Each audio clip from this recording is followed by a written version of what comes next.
Les invitamos a escuchar Hay mucha gente buena, un programa que dirige Almudena Delgado. Here comes the sun, here comes the sun, I say.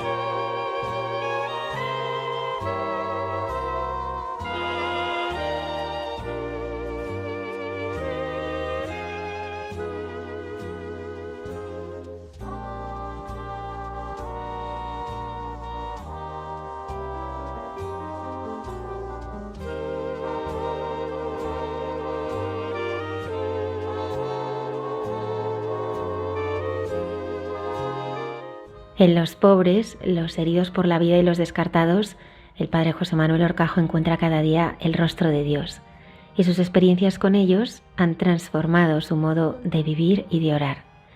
Esta noche comparte con nosotros estas vivencias y su profunda espiritualidad. El padre Miguel Márquez nos va a hablar de los guiños que Dios le ha hecho esta semana.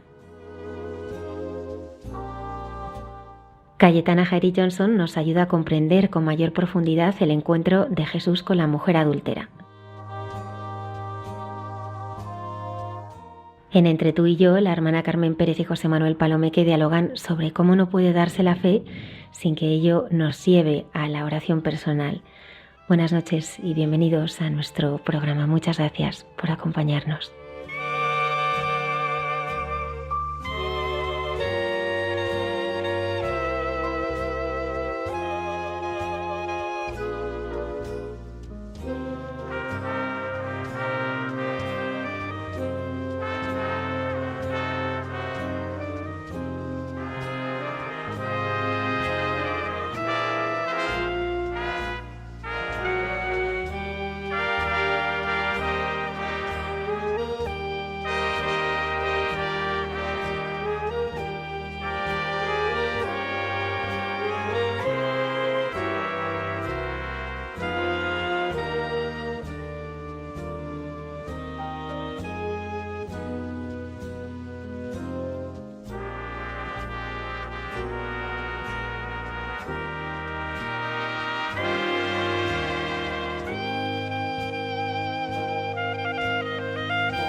Heaven,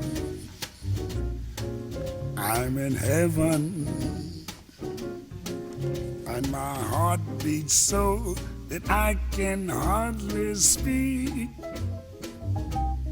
and I seem to find the happiness I see when we're out together, dancing cheek to cheek. Yes, heaven, I'm in heaven, and the cares that hung around me through the week seems to vanish like a gambler's lucky streak. When we out together, dancing cheek to cheek. Oh, I'd love to climb to mountain, reach the highest peak, but it doesn't thrill me half as much as dancing cheek to cheek. Oh, I'd love to go out fishing in a river or a creek, but I don't enjoy it half as much as dancing cheek to cheek. Esta noche volvemos a tener con nosotros al padre José Manuel Horcajo Lucas. Es párroco de San Ramón Nonnato, en Madrid. Ya se acaba de publicar un libro, Oigo en mi corazón, pues que nos ha interesado y con el que hemos querido hablar porque, como hemos hecho con sus anteriores libros, siempre tiene interesantes cosas que contarnos y que transmitirnos. Buenas noches, José Manuel. Buenas noches a ti y a todos. Lo primero que me ha llamado la atención es la portada. Oigo en mi corazón como si fuese en un gran disco de vinilo. ¿Por qué? Sí, porque aunque el vinilo parece que está pasado, pero muchos jóvenes se identifican todavía con el vinilo, ¿no? Porque ha significado mucho para nuestra cultura. Es una forma de, igual que en los discos, escuchamos música y canciones muy interesantes, pues el disco del corazón es donde escuchamos a Dios, es donde realmente la aguja del Espíritu Santo va haciendo la música de Dios, ¿no? De hecho, somos un canto de alabanza cuando Dios pone su dedo en nuestro corazón. Tú has escrito varios libros. Cada libro es un reto, me imagino. ¿Qué has querido transmitirnos en este? Porque primero nos contaste tus apasionantes primeros años en tu parroquia. Luego nos hablaste de esas mujeres que has ido conociendo allí con historias tremendas, cada una de ellas, de esas 7 historias propias de una película y algunas casi de una serie, en que se mezcla pues grandes momentos de sufrimiento y dificultad y también del amor de Dios, también de la ética del cuidado. ¿Por qué oigo en mi corazón? ¿Qué quieres contarnos? Pues dando ejercicios espirituales a sacerdotes, a laicos, a religiosos, a seminaristas, ¿no? Me acuerdo de unos de los ejercicios espirituales me decía, bueno, es que esto tendría que ser un libro. Entonces me dio la idea de, pues oye, pues es verdad, porque se los iba enriqueciendo en base también a lo que veía que funcionaba, que ayudaba a la gente. Entonces nació la idea de, oye, pues poner por escrito parte de los ejercicios espirituales son más largos, pero parte de ellos, ¿no? Entonces fui seleccionando aquellos pasajes que como que llegaban más al corazón de las personas, ¿no? Luego lo he ido enriqueciendo con canciones, ¿no? Porque por eso el tema del disco que preguntabas antes, porque cada capítulo se introduce con canciones que a mí me han llegado al corazón, ¿no? Y que me han hablado de Dios, canciones de grandes artistas, canciones antiguas, otras más recientes, ¿no? Pues que me ha llegado al corazón. Entonces es una forma de como ir conectando pues lo que ha servido en mi vida espiritual y lo he compartido con otras personas, y de aquellas canciones también que me han llegado, a otras personas, ¿no?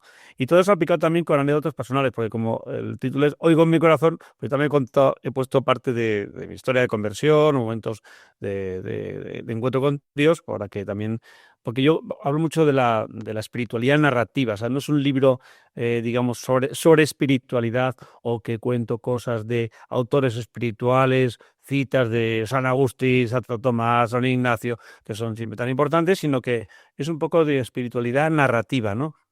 Como al hilo de mis experiencias, las experiencias de los cantantes, o las experiencias también de gente de mi parroquia o de santos también, pues como ir hilando ese tejido que Dios va haciendo en el corazón. Entonces, bueno, pues cada capítulo también se aporta, digamos, la reflexión sobre la exégesis de los pasajes más bíblicos más importantes, ¿no? Pero de un punto de vista yo creo que curioso, ¿no? Se trata como de entrar en cada pasaje, entrar en el corazón de María, en el corazón del cireneo, en el corazón del joven rico, ¿no?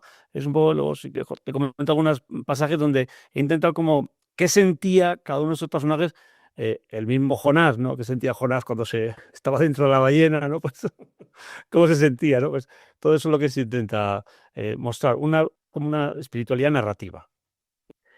¿Por qué tanta importancia de las canciones? ¿Cuál es el poder de la música? De hecho, tú ahí en uno de los momentos cuentas cuando andabas un poco despistado y esas canciones, en cierto modo, siendo canciones seculares, no estamos hablando de canciones religiosas, te rescataban. ¿Cuál es ese poder que tiene la música? Pues, hombre, ahora todos lo vemos, ¿no? Ahora los grandes cantantes que encima se han convertido, pues nos llevan. Pero yo lo he visto siempre desde siempre, ¿no? Esas canciones que han marcado tu infancia o tu juventud o momentos de tu conversión se quedan como muy grabadas. Porque yo creo que La canción lo que expresa es algo más grande que una idea, una frase, pues es como una línea en tu vida, pero la canción toca los sentimientos, toca la memoria, toca las expectativas, o sea, toca más cosas que una simple frase. Por eso los salmos, por ejemplo, eran cantados, ¿no? Han cantado, ¿no? Ahora hemos perdido la música, pero solemos cantarlo, ¿no? Porque un salmo es como una canción, es una canción, un poema de amor, entonces que es completa cuando es con la música, ¿no? Ahora, empiezas cualquier canción que te gusta, si solamente la lees, pues queda coja, ¿no? Tiene que estar como metida más en una historia de amor. Entonces, yo recuerdo cuando, en los momentos míos de mi conversión, escuchando una canción de George Michael, ¿no? Que hablaba de que Dios tiene que tener paciencia con nosotros para la cantidad de guerras que hay, el hambre, ¿no? Y lo mal que lo hemos hecho, ¿no? Y debemos pedir a Dios que tenga paciencia con nosotros. Pues a mí eso me sacaba de estar acomodado en mi sofá con mis amigos, ¿no? De, oye, ¿qué hago yo por los demás, no? O sea, George Michael no es un sabrá que esa canción a mí me llegó al corazón y me hablaba de Dios directamente, ¿no? Que Dios pedía, y ahí me empecé a implicar en la parroquia. Fue un momento que yo dije, ¿qué hay esto de Cáritas? ¿Cómo puedo ayudar en la parroquia? Porque fue no una predicación de un sacerdote, sino una canción de George Michael, ¿no? Y así tantos momentos de encuentro con Dios, canciones de amor, de chico-chica, pareja, pues uno dice, si es que Dios me quiere de esa manera, ¿no? Y entonces por eso yo creo que los jóvenes hoy tanto cantan, ¿no? Cantan tanto porque les dicen más que las frases, ¿no? Completa lo que dicen las frases. Sí, recientemente hubo un éxito muy grande que la gente se preguntaba, ¿habla de Dios? ¿Habla de una chica? ¿De qué habla, no? Y es que, pero pasa más veces, ¿no? Que eso es así. Otro aspecto que tiene, pues siempre que escribes, es el humor. ¿Por qué es tan importante el sentido del humor? Yo creo que es que Dios es el primero que se ríe de nosotros, de nuestras historias, ¿no? Como ese famoso dicho que cuenta, si quieres hacer reír a Dios, cuéntale tus planes, ¿no? Porque en el fondo, cuando contamos nuestros planes, nuestras pequeñas batallitas, pues Dios sonríe, ¿no? Yo creo que Dios es el primero que sonríe, ¿no? Entonces la vida espiritual, y yo creo que la espiritualidad nos llena de gozo, ¿no? Por ejemplo, la espiritualidad, el encuentro con Dios nos llena de gozo, ¿no? Entonces, sacarle la punta también, la punta humorística o, digamos, curiosa de las cosas, a mí me gusta mucho, ¿no? También porque a veces la realidad dramática, que no deja de ser dramática, pero no terminas de pillar el punto si no le ves la gracia que tienen las cosas, ¿no? Entonces, a mí me gusta en los pasajes del Evangelio que a veces los vemos como muy hieráticos, muy así, como muy, muy solemnes, ¿no? Había momentos que Jesús se reía mucho con los discípulos, ¿no? Entonces, si falta ese tono de humor, yo creo que el Evangelio queda un poco cojo, ¿no?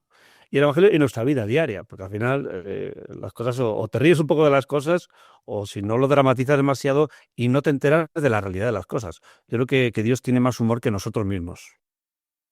José Manuel, en cierto sentido el libro comienza con tu primer rosario. ¿Por qué fue tan especial? ¿Por qué fue tan importante en tu vida? Sí, cuando me preguntan, ¿cómo viste tú el sacerdocio? ¿Cómo encontraste tu vocación? Generalmente todo el mundo lo va viendo en un proceso paulatino, progresivo, poco a poco, hablando, en retiros, comedia. Yo lo vi en un segundo, ¿no? Fue un poco raro porque fue un segundo, ¿no? Fue el 3 de marzo de 1992, ¿no? Cuando haciendo unos ejercicios espirituales con mi parroquia de San Emilio en el Escorial. Yo tenía 18 años, estudiaba ingeniería industrial y entonces eso, el espiritual estaba un poco despistado, estaba un poco ausente, ¿no? Entonces fui a hablar con el sacerdote y digo, mira, no me centro, estoy perdido y tal. Y dice, ¿pero qué te pasa? ¿Va todo bien? Digo, sí, va todo bien. Y en un momento determinado se me escapó decirle, es que creo que Dios me pide algo. Y fue decir esa frase y comprender perfectamente que Dios me quería para sacerdote. Cosa que nunca había hablado con nadie, ni que había pensado, ni alguien me había sugerido, ni había leído un libro, nada. No recuerdo nunca jamás ese pensamiento. Quizás había pensado más ser astronauta que sacerdote. Y me quedé muy asustado, pero no le dije nada al sacerdote, él sigue hablando del matrimonio, pero yo salí muy asustado de aquella conversación, porque sabía que dentro de mi vida, que era una vida de casarme con mi novia, seguir con mis estudios, ser ingeniero, seguir con mis amigos, ¿no? Jesús me pedía que fuera sacerdote. Y salí con mucho miedo y pues asustado. Y en ese momento salimos y tocaba el rosario, ¿no? Entonces me dijo el sacerdote, que me vio así un poco con la cara blanca, ¿no? Defudado, claro, y dijo, venga, reza tú el rosario. Y yo digo, pues es que no sé cómo se reza esto. Yo lo había escuchado una vez, pero no tenía ni idea. ¿No? Mira, me dejó el rosario, las bolitas, pasa las bolitas. Yo te voy diciendo, te doy un codazo cuando... Bueno, entonces estamos todos los jóvenes y yo, pues, dirigiendo el primer rosario que recé en mi vida. Y no sé qué pasó, pero al final del rosario me llegó una paz tremenda. Y esa angustia que tenía yo de la sorpresa, del impacto, de qué ha pasado aquí, ¿no? O sea, como dice el libro, había escuchado en mi corazón perfectamente que Dios me decía que fuera sacerdote. Entonces, al terminar el rosario me di cuenta, fue mi primer encuentro con la Virgen. Fue la primera vez que encontré que la Virgen me abrazaba, tranquilo, hijo, no pasa nada, deja de temblar ya, ya lo iremos viendo. Entonces se fueron todos y yo me quedé sentado, me acuerdo, apoyado en la pared, ¿no? Y con el rosario en la mano todavía, ¿no? Y dije, pues sí, sí, sí. Ya, se me fue el miedo hasta hoy. Tú que nos vas desgranando en el libro, pues eso, como decías, pasajes, más que pasajes, personajes, ¿no? Que viven, pues como decías, tratas de transmitirnos su corazón, pero hay un momento en el libro que es las bodas de Caná, que cuando la mayoría de gente las escucha en un entorno de bodas, ¿no? Entonces se fijan más en el aspecto de boda, pero ¿por qué las bodas de Caná son tan importantes para la vida de un cristiano?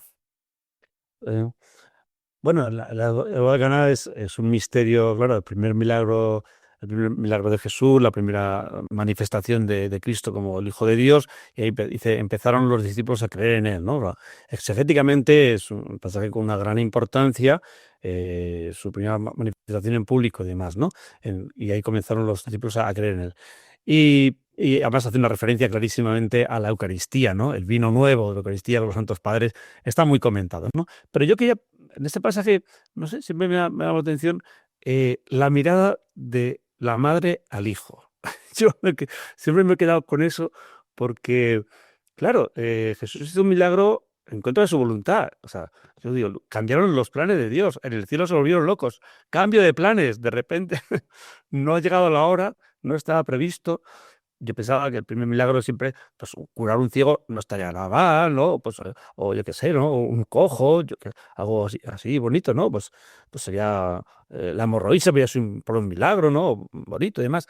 Ahora, convertir agua en vino, 600 litros, no parece. De hecho, a San Juan Bautista yo creo que eso le dolió un poco, ¿no? Cuando le contaban, oye, que tu primo ha hecho un milagro que le ha dado vino a toda la fiesta el que no tomaba una sola copita de vino. Entonces, yo creo que es un milagro tan curioso que fue por empeño de la Virgen, ¿no? Y entonces ese momento de encuentro que el Evangelio lo narra muy poquito, ¿no? Pero esa mirada que le echa la madre a su hijo diciendo, ya sé que no es la hora, pero yo te lo pido. Entonces, yo me quedo centrado en esa mirada de la fortaleza de esa madre, y la obediencia de ese hijo, que Jesús obedece a su madre, ¿no? Y entonces el Padre Celestial pues dice, hijo, cambiamos de planes, venga, que tu madre se ha puesto así y tu madre sabe que tiene un carácter, porque a mí me fijo mucho en la Virgen, siempre la vemos como la dulzura, la maternidad de la Virgen, y es cierto, su ternura la encomendamos como madre nuestra, que nos aguanta y nos soporta. Pero sin embargo, como sabemos bien, las madres tienen un carácter tremendo. Y la madre son las que nos dicen, vas a hacer esto y lo otro, y gracias a ellas, yo de hecho reconocer que yo me confirmé porque mi madre me obligó y dijo, tú vas a hacer la catequesis y tú vas a hacer la confirmación. El día que no quería porque tuvo un percance y no quería ir a la ceremonia. Entonces, gracias a que mi madre se empeñó, pues me confirmé y ahí recibí el Espíritu Santo y fue un cambio brutal. Entonces yo siempre recuerdo a mi madre con ese carácter de una madre que sabe lo que tiene que hacer con su hijo. Y la veo a la Virgen un poco parecida, ¿no? Ella sabía que ahí se tenía que hacer el milagro, ¿eh? Y entonces, aunque Jesús no había hecho ningún milagro, ¿no? Y entonces, verla con ese carácter de ese mirar a Jesús y Jesús dejarse mirar por ella y decir, madre mía, qué carácter tiene mi madre. Entonces, yo pienso que Jesús pensaría, esta vale para madre de la iglesia, porque sabrá llevar la iglesia con verdadero corazón de madre. Entonces, yo veo ese corazón de madre que nos lleva a todos adelante, ¿no?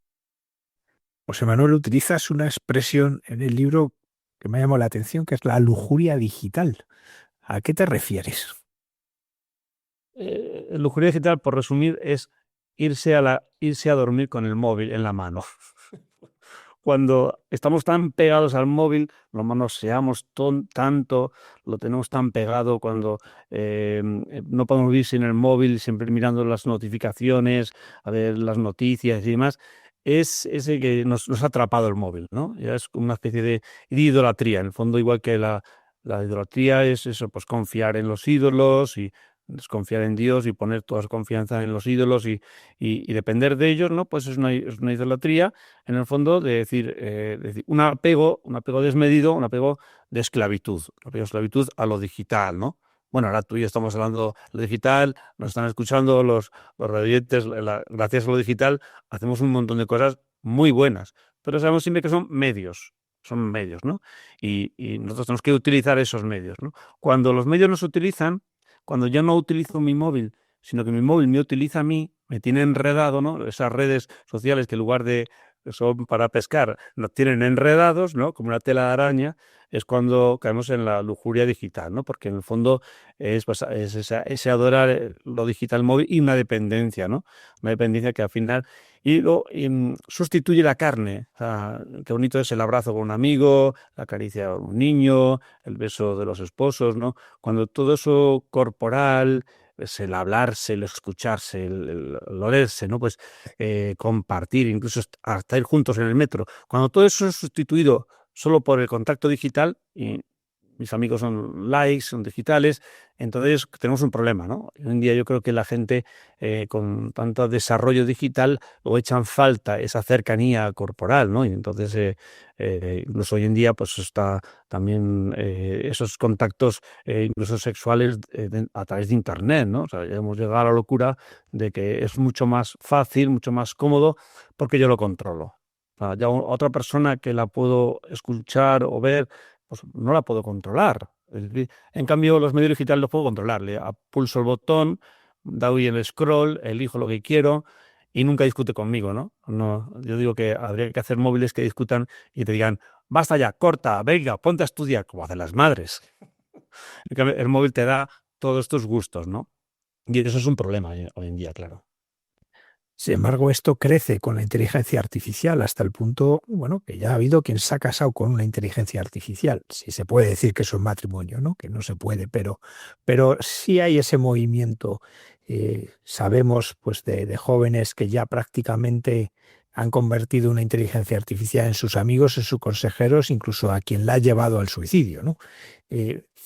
¿Cómo podemos hacer nosotros más atractivo y que la gente se acerque a volver al encuentro personal?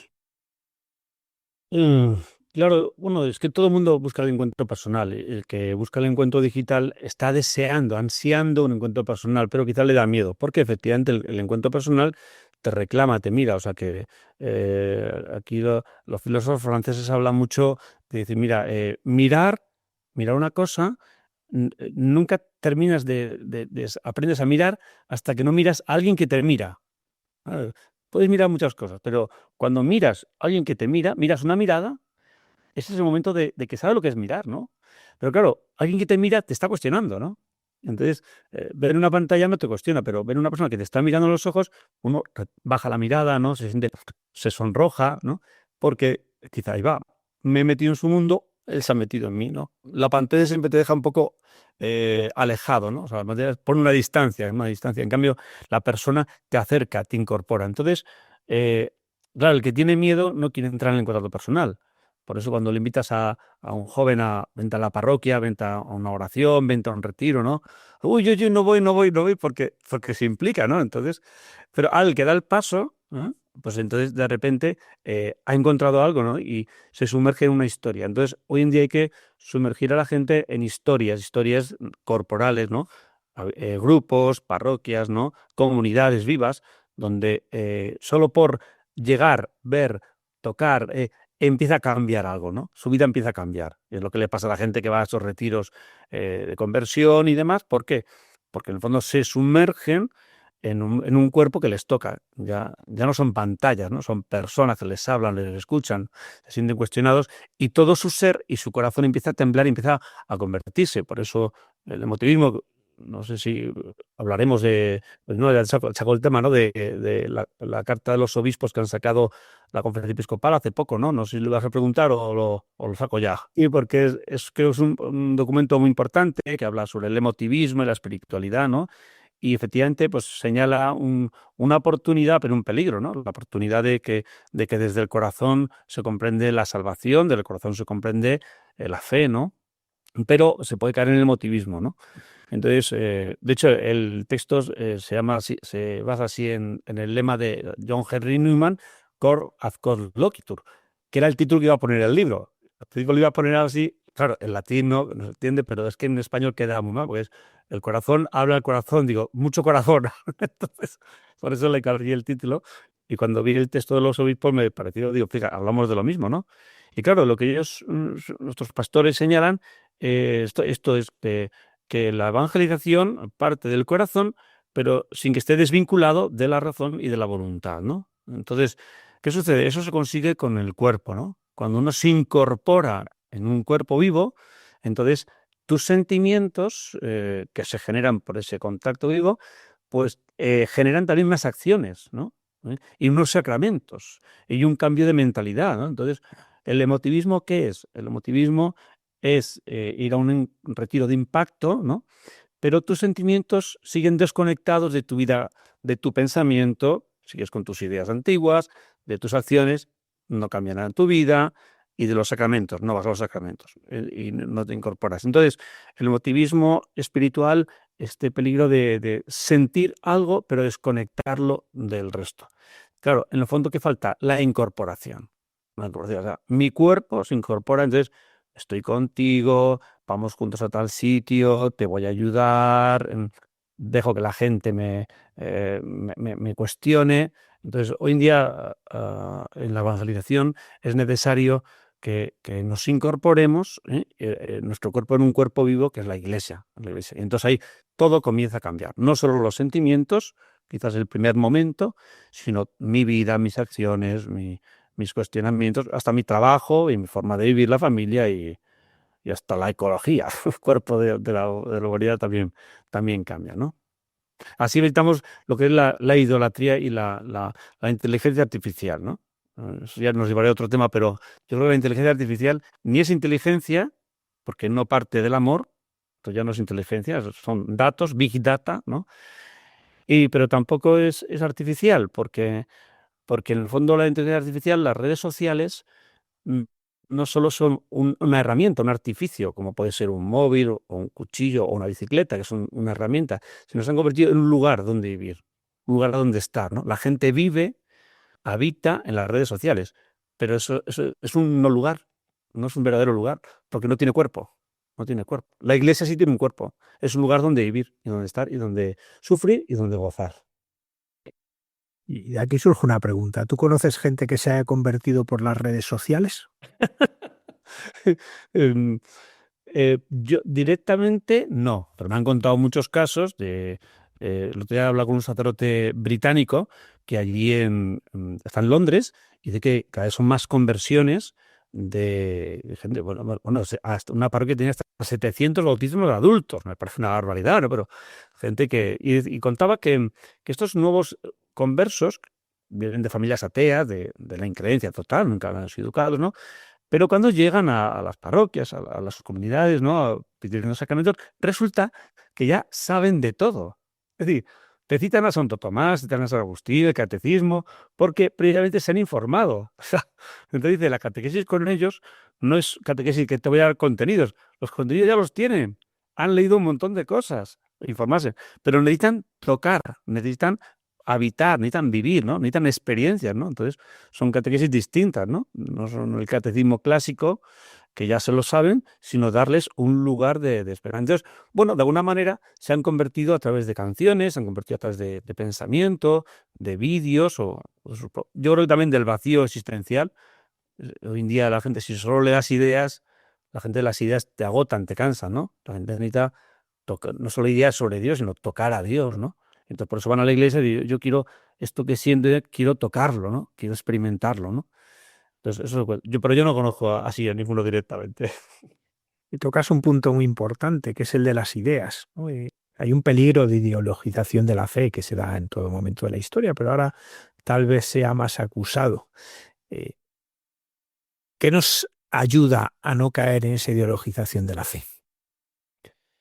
Eh, yo creo que la experiencia, sí, la experiencia. Un día, de hecho, comienzo el libro citando Juan Pablo II, dice, la experiencia personal, la experiencia comunitaria es el lugar de interpretación de la fe y de la Biblia, ¿no? O sea, es el lugar de entonces, es la experiencia. Si no hay una experiencia de fe, pues al final solo hay ideas sobre la fe. O sea, hay gente que cuando ha ido a un retiro o un encuentro, una peregrinación, ¿no? Dice, me llama la atención que dicen ellos, dice, y antes tenía la fe en la cabeza, ¿no? Pero no había, dice, ahora me ha bajado el corazón, ¿no? Bueno, lo que quiere decir expresar esas personas es que no habían tenido una experiencia de fe, tenían costumbres, tradiciones, ideas, ¿no? Buenas todas, pero no han tenido una verdadera experiencia de Jesucristo, que Jesucristo te toca, Jesucristo te mira, Jesucristo te abraza, Jesucristo te lava los pies, ¿no? Te alimenta, y eso no lo habían experimentado ellos. Entonces, lo que hace falta hoy en día claro, luego la gente que tiene esa experiencia, todas sus ideas empiezan a cambiar de una forma automática, ¿no? Una forma automática, ¿no? O sea, yo como ejemplo concreto, yo recuerdo eh, cuando me convertí, en ese momento que he comentado antes, ¿no? Pues hablando con un seminarista, ¿no?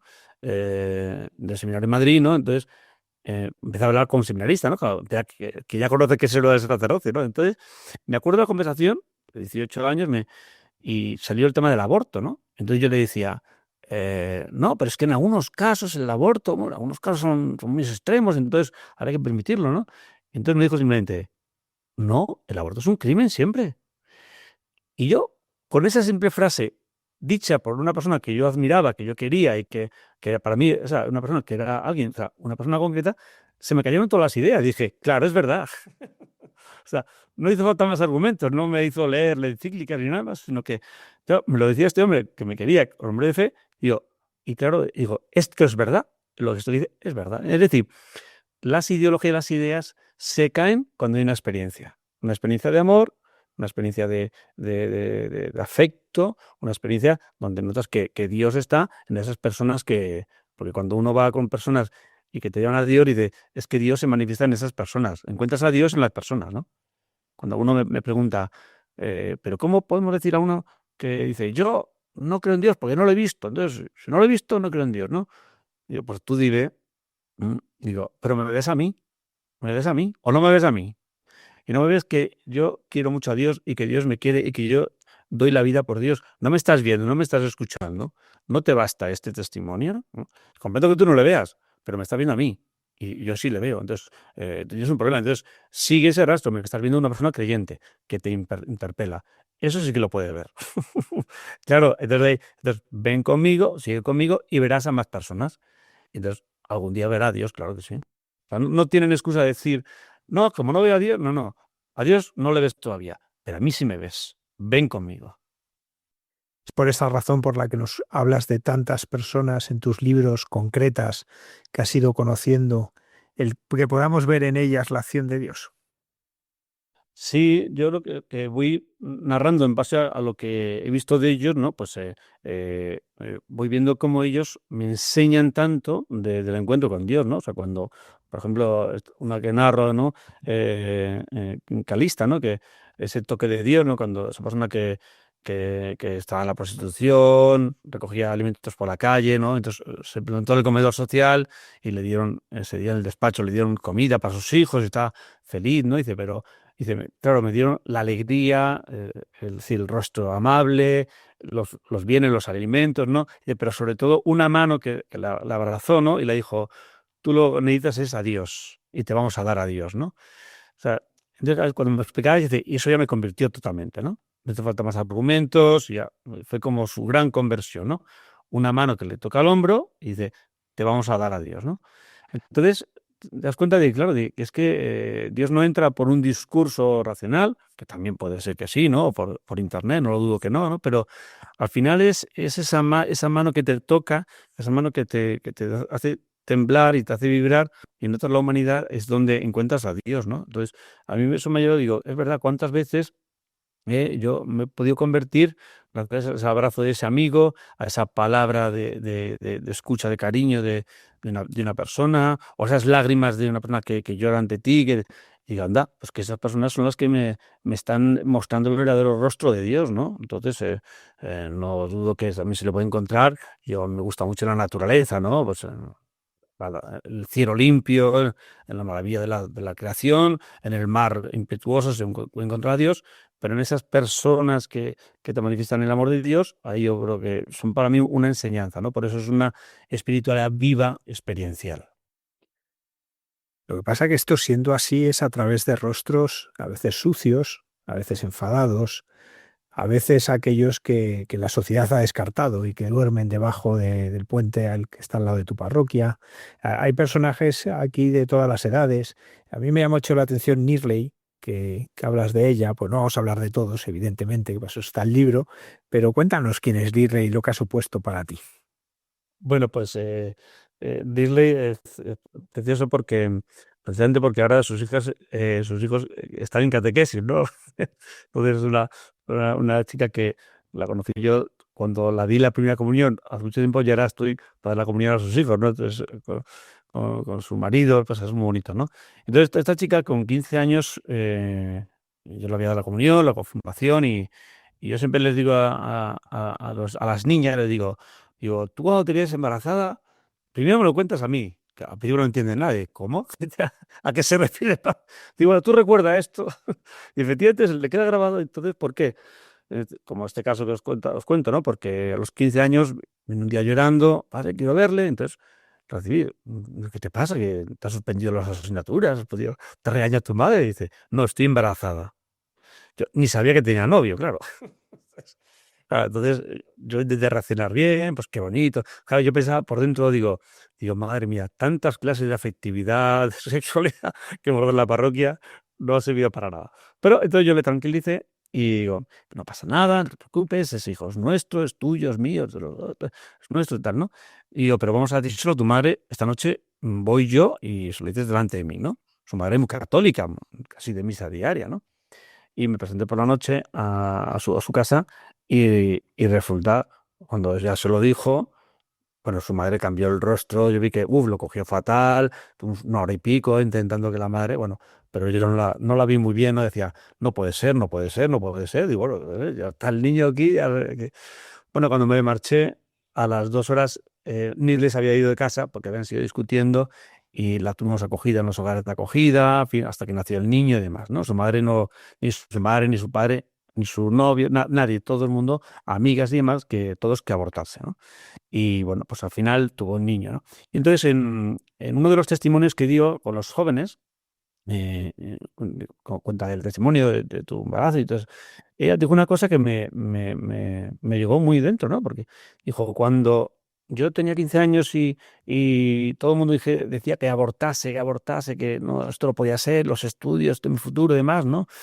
Y nadie me apoyaba, miré a la Virgen, que tenía en mi habitación, y le decía, si tú con 15 años pudiste, yo también. Entonces digo, vaya exégesis del cariño del amor de la Virgen, que nunca lo había pensado, ¿no? Me gustó mucho cómo la gente sencilla, la gente pues, ve cosas que a veces, los que hemos estudiado teología y Biblia no las vemos, ¿no? Y yo la sencillez de, oye, pues, la Virgen fue valiente y fuerte en su nacimiento y parto tan complicado, pues ella me va a ayudar, efectivamente, pues tuvo a su hijo y demás, ¿no? Y pues ya están en catequesis tan ricamente, ¿no? También esa gente sencilla me da unas lecciones de vida, de Biblia y de teología de primerísimo nivel. Nos hablas del orden del amor en un mundo como el nuestro, en que cuando se habla de poder últimamente es para hablar de destrucción, de poder de destrucción. ¿Cómo ves tú y cómo has visto actuar el poder del amor? Ujú. La primera vez que vi a Dios, por así decir, sentí a Dios en mi confirmación, lo sentí muy fuertemente, el Espíritu Santo, pero al año siguiente fuimos con una convivencia de la parroquia a una casa de espiritualidad en Miraflores de la Sierra. Y nos dijeron, venga, media hora de oración, de silencio, cada uno. Y yo me senté en la bajada de una ladera, que muy bonito, está primavera, los árboles floridos, ¿no? Y yo miraba pues el paisaje simplemente, sin más pretensión, sin ningún texto delante, mirando el paisaje, y ahí en esa belleza, los pajaritos, no sé, el cielo, la naturaleza, ¿no? Vi claramente como que Dios me miraba, simplemente me miraba, ¿no? Eso fue antes de descubrir la vocación sacerdotal, ¿no? Pero y yo no te dije, y a mí eso me ha acompañado siempre, ¿no? O se lo dije a mi sacerdote, ¿no? Digo, oye, que noto como que Dios me mira con mucho cariño, ¿no? Como, sin decirme nada, pero con mucho cariño, ¿no? Luego Dios me dijo después para qué era eso, ¿no? Pero entonces yo siempre he visto en el orden de la creación, he visto como una señal del amor de Dios, ¿no? Es algo que es muy sencillo, creo, para todos nosotros, ¿no? Pues ver lo bonito que está todo ordenado, incluso el cuerpo humano, cómo está ordenado, y eso encuentras que es un orden de amor, ¿no? Es un orden de amor. Todo lo ha colocado Dios para llevarnos al amor. Entonces, y Dios nos va, en esa belleza del orden, nos va guiando hacia el amor de Dios. Entonces, claro, el orden que ponemos, por ejemplo, en la agenda, el orden que ponemos en el trabajo, el orden que ponemos en las actividades, el orden del descanso, ¿no? Cuando hoy en día creo que hay mucha gente muy cansada, muy agotada, es porque no sabe descansar bien, tiene un descanso desordenado, ¿no? Entonces, todo ese orden es belleza de Dios y es amor de Dios. Eh, de hecho, hace poco, que en el convivio que hemos tenido en Madrid, ¿no? Este encuentro de 1.200 sacerdotes, ¿no? Y que estábamos todos muy contentos, ¿no? Pues se repetía una idea que salió bastante, de tres ideas, ¿no? No sé si tú estarás de acuerdo, a ver qué te parece, pero se repetían, pero muchos dicen, sí, son tres ideas que se repetían bastante, que los sacerdotes tenemos la agenda muy llena. Dos, que los sacerdotes estamos muy cansados.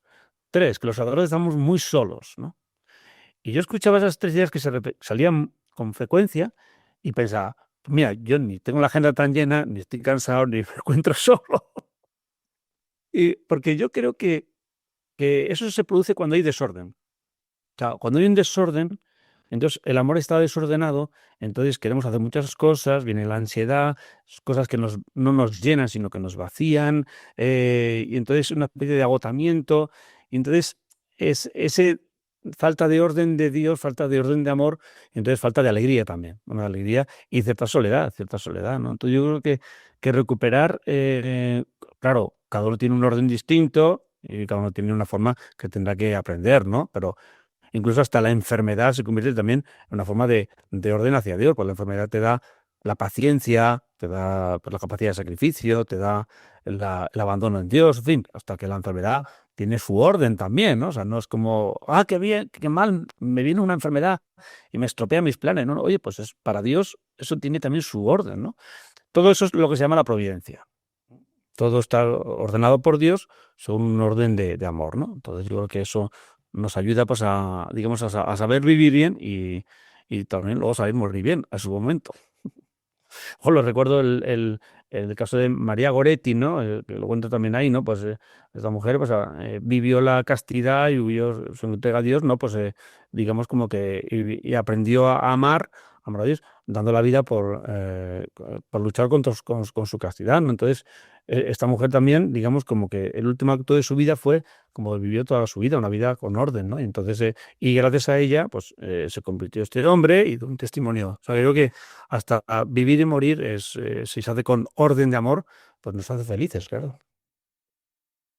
Dios sigue llamando, pero sin embargo parece que mucha gente no es capaz de escucharlo. No solamente por la escasez de jóvenes que dan el paso al sacerdocio a la vida consagrada, sino también lo vemos en los matrimonios, que está en niveles bajísimos los jóvenes que se casan. ¿Por qué esta dificultad para vivir la vida como vocación?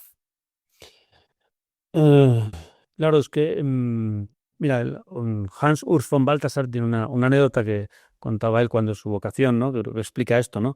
Que él decía que de joven, también contemplando la naturaleza, notó como Dios le eligió para ser sacerdote, luego un teólogo magnífico del siglo XX, ¿no? Dice, pero Dios no me pidió, me vas a servir a mí, ¿eh? Te llamo para que me sirvas, y dice, te llamo para que yo me sirva de ti, decía, ¿no? O sea, muy interesante un teólogo muy inteligente, ¿no? Es decir, quiero que te dejes servir, o sea, quiero que yo me sirva de ti, que seas instrumento mío, ¿no? Entonces, la vocación no es tanto qué voy a hacer yo por Dios, sino cómo Dios va a tomar mi vida y Dios va a hacer sus cosas con mi vida. Entonces, yo creo que cuando los jóvenes que tienen que plantearse la vocación, no es tanto una acción, a ver qué elijo, ¿no? Como el que va al supermercado o va al Amazon espiritual y eliges una cosa u otra, ¿no? Y tengo que elegir bien, ¿no? Sino dejar que Dios me elija a mí, ¿no? Dejar que Dios me elija a mí y dejar que Dios se sirva de mí, ¿no? Y entonces, Señor, estoy a tu servicio y ¿qué quieres hacer por mí? En ese sentido, no se trata tanto de qué tengo que hacer, sino cómo Dios me está llevando. Porque algunos están como diciendo, ¿y qué será? ¿Qué será? No, no sé qué, sino lee tu vida. Y Dios te ha llevado a este punto, te das otro punto. Recuerdo un seminarista que ahora se va a ordenar sacerdote, ¿no? Que nos contaba que estuvo estudiando aquí en Madrid, luego fue a estudiar a Londres, luego se hizo broker en Londres, luego fue a Calcuta, luego fue... Bueno, dio muchísimas vueltas, ¿no? Y al final llegó al seminario de Madrid. Entonces, le decía, dice, yo he dado muchas vueltas por el mundo, dice, pero noto que Dios me decía, mira, para llegar al punto final, yo tengo que parar por el punto 1, luego el punto 2, luego el punto 3, para al final poder llegar al punto inicial. Y dice, pero tienes que saber leer esa historia, ¿no? Entonces la vocación no es tanto a ver qué elijo yo, sino saber leer una historia de cómo Dios te va dando por un sitio, por otro, ¿no? Y entonces a veces hay que, más que elegir, es reconocer y hacer memoria de por dónde me ha llevado Dios, por dónde me ha llevado Dios, ¿no? Y eso es lo que yo creo que a mí me sirve mucho, por ejemplo, en mi vocación actual, ¿no? Porque pues, tengo vocación de sacerdote, de párroco y demás, pero aún así la vocación es continua, o sea, sigo buscando qué quiere Dios de mí en cada momento, ¿no? Entonces, una cosa que me ayuda mucho es la leí a Charles de Foucault, ¿no? Charles de Foucault estaba ahí en el desierto, en su monasterio pequeñito y tal, con los tuaregs, ¿no? Y entonces él rezaba muchas horas durante el día, meditaba la palabra de Dios, y cuando estaba más metido en el Señor, ¡pum!, llegaba un árabe que tocaba la campana, que quería verle, ¿no? Y le contaba una tontería y tal. Entonces él notaba que se irritaba cuando le interrumpían, ¿no? Y entonces que el Señor le dijo, no, deja que te interrumpan, que es lo que yo quiero, ¿no? Tú quieres orar, pero yo quiero que te interrumpan, ¿no? Entonces notó que había una caridad, ¿no? Y eso a mí me ayuda mucho, ¿no? Pero, cuando me interrumpe la gente que esté haciendo cosas, es como una llamada de mi vocación, ¿no? Deja que te interrumpan. Ahí encontrarás una llamada de Dios, ¿no? Más que pensando tú, a lo mejor te interrumpe un pobre, una mamá, una abuelita, y ahí vas comprendiendo qué quiere Dios de ti en esa interrupción que tú no querías. En este hilo se habla últimamente de un despertar religioso, el giro católico, pues a raíz de la película Los Domingos, de las canciones de Rosalía. ¿Tú cómo ves esto? ¿Tú ves realmente allí desde Puente de Vallecas, que es donde estás, que en los jóvenes hay una nueva mirada sobre la vida espiritual, sobre la fe? El, sí, se nota mucho que ahí, por muchas cosas que escuchas y demás, hay un gran despertar, un renacimiento o una renovación. Pero en el fondo no es que Dios llama más ahora que nunca, Dios ha llamado siempre igual, pero quizás están cayendo viejas barreras o viejas dificultades, ¿no? Eh, por ejemplo, a mí me encanta el ejemplo de Unamuno, ¿no? Miguel de Unamuno, rector de Salamanca, gran escritor de la generación del 27, ¿no? Pues él cuenta que en una carta que escribió ya de mayor a un amigo suyo, ¿no? Cuenta que dice que a los 18 años él era bastante religioso y entonces se planteó ¿qué querrá Dios de mí? Entonces, bueno, pues se planteó, dijo, voy a ir a misa, comulgo y después al terminar la misa abro la Biblia y a ver si encuentro una pista de lo que Dios me llama, ¿no? Entonces, la primera vez lo hizo, fue a misa, al terminar la misa, abre la Biblia, pone el dedo en un sitio y le sale el final del Evangelio de Mateo, id al mundo entero y proclamad el Evangelio. Se quedó tan asustado y dice, uy, esto es demasiado explícito, esto no se lo esperaba tan claro, ¿no? Entonces cerró la Biblia y dijo, bueno, esta no vale, era una prueba. Mañana hago la de verdad, ¿no? Al día siguiente fue a misa, comulgó, abrió la Biblia, ¿no? Así, donde pudo, ¿no? Y puso el dedo en un sitio y lee lo de el ciego que hemos leído hace unas semanas, ¿no? El ciego del nacimiento. Y leyó diciendo, os lo he dicho ya una vez, ¿por qué queréis que lo vuelva a repetir? Ya dice, me impresionó tanto que cerré la Biblia y nunca más volví a abrirla. Y no abandonó la fe. Entonces, ¿eso es una llamada de Dios? Clarísimamente, ya más claro, ¿no? Sin embargo, se bloqueó. Sus ideas, su recorrido se bloqueó. Entonces, Dios sigue llamando de una forma muy clara a todos los jóvenes. Pero claro, cuando hay bloqueos de ideologías o de compromisos, entonces uno pues le cuesta decir que sí, dejarse arrastrar o soberbias o controles, ¿no? Entonces, hoy en día yo creo que los jóvenes, quizás por falta de estas ideologías que han caído o de convicción, no tienen convicción de nada.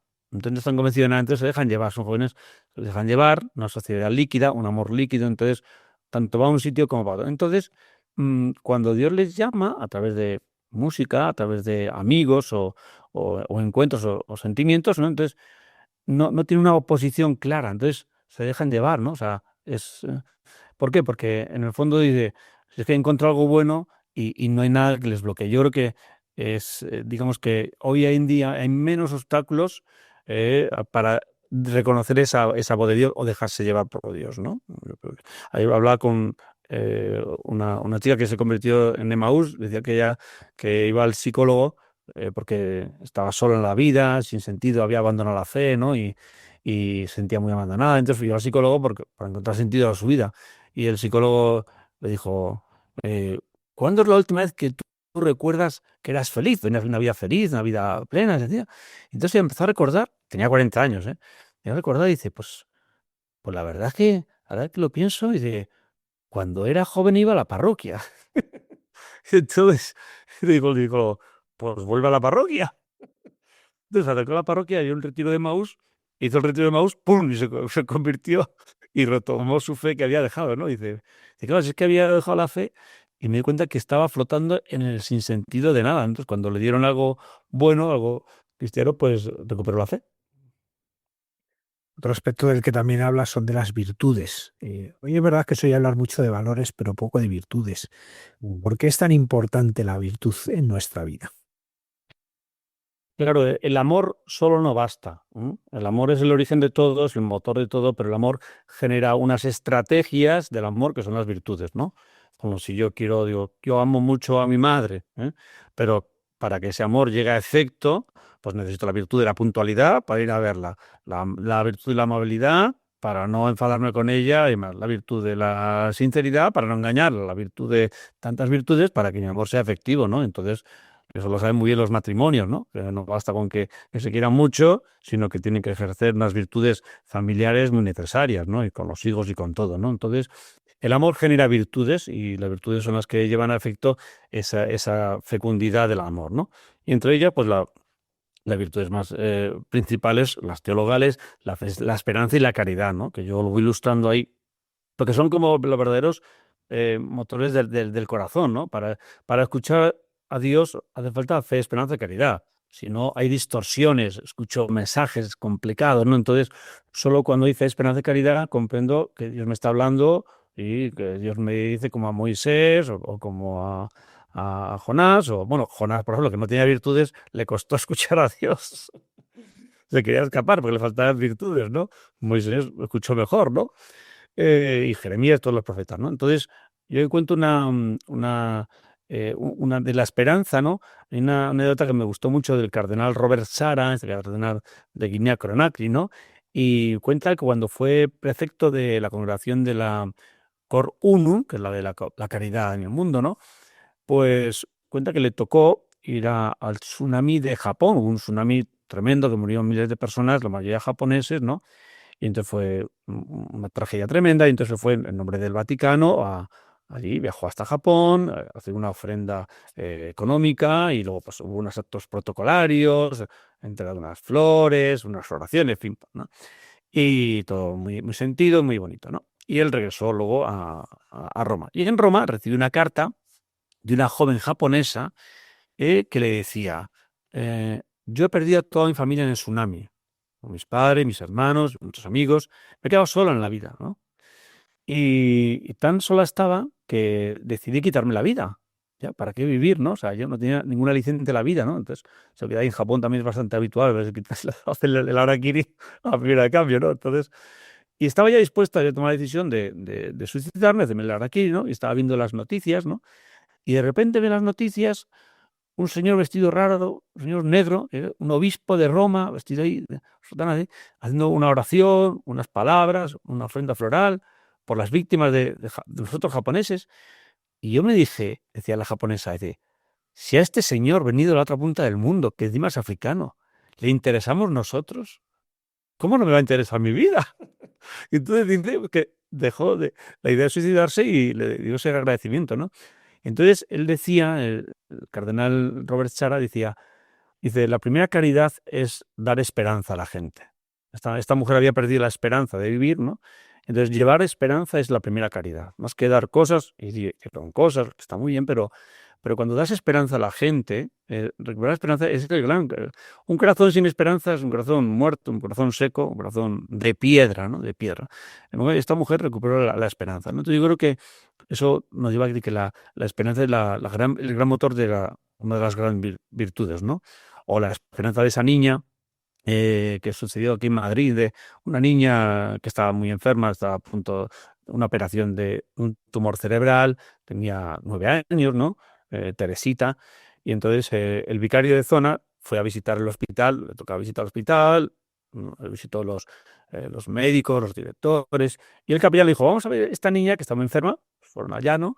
Entonces la niña estaba medio dormida, con la cabeza vendada, ¿no? ¿Sí? Porque estaba muy mal la cabeza, y entonces, pues, no, mira, ese es el vicario del obispo, y que viene en nombre del obispo, y viene a rezar contigo, ¿no?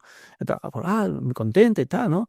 Y yo rezo mucho a Jesús y tal. Y entonces su madre le dijo, dile a don Ángel lo que me decías a mí. Dice, ¿se lo digo, mamá? Dice, sí, sí. Y dice, don Ángel, que quiero ser misionera. El vicario se quedó muy impresionado, todas las enfermeras, todos ahí sacando vídeos y tal, todos muy emocionados. Entonces el vicario dijo, no te preocupes, hija, que hoy mismo te nombro misionera. Voy a por el nombramiento y hoy vas a ser misionera. Dice, sí, que yo quiero llevar a Jesús a todos los niños del mundo para que conozcan a Jesús, que Jesús es lo mejor que hay y tal, ¿no? Bueno, regresó al despacho, hizo el documento, cogió la cruz, lo firmó el cardenal, ¿no? Y por la tarde se presentó de nuevo al hospital, estaba ya más cansada la niña, ¿no? Y le leyó el documento del nombramiento como misionera oficial de la Iglesia Católica, por parte del cardenal, y la cruz de la misionera, ¿no? La niña besaba la cruz, muy emocionada, ¿no? Y decía la niña, mamá, deja la cruz aquí en mi almohada, que mañana iba a la intervención de la operación de cabeza, ¿no? Para que entre en el quirófano conmigo. Ya soy misionera, decía, ¿no? Pues a las pocas semanas murió la niña, ¿no? Murió. Y entonces esta historia corrió por los WhatsApp, ¿no? Por las redes digitales, ¿no? Y a todos los misioneros de España, del mundo, ¿no? Y entonces decían los misioneros, dice, tenemos una nueva hermana misionera en el cielo, ¿no? En el cielo, ¿no? Pero muy bonito como esa niña que tenía poca esperanza de vida, pero tiene la gran esperanza de ser misionero, ¿no? Yo creo que eso son las virtudes que alegran el corazón, ¿no? Un corazón con virtudes, si podéis hablar de la caridad y todas las virtudes, con fortaleza, como la Virgen, es el corazón que realmente fecunda el mundo, ¿no? Un corazón que fecunda el mundo. No solo que me siento a gusto a mí mismo, ¿no? Lo que decíamos antes del emotivismo. El emotivismo no genera virtudes, simplemente se quiere sentir bien, ¿no? En cambio, el corazón que escucha a Dios es un corazón que genera virtudes y transforma el mundo. Padre José Manuel Horcajo Lucas, párroco de San Ramón Nonato, muchísimas gracias por haber vuelto a nuestro programa y haber compartido pues todas estas vivencias que tan luminosas son para nosotros. Muchas gracias a todos.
Como sabe el padre José Manuel Horcajo, al que agradecemos que haya estado con nosotros, unir el humor, la música y la Sagrada Escritura para ayudarnos a crecer en nuestra vida espiritual. Y damos ahora la bienvenida al padre Miguel Márquez, que nos habla de los guiños que Dios le ha hecho esta semana.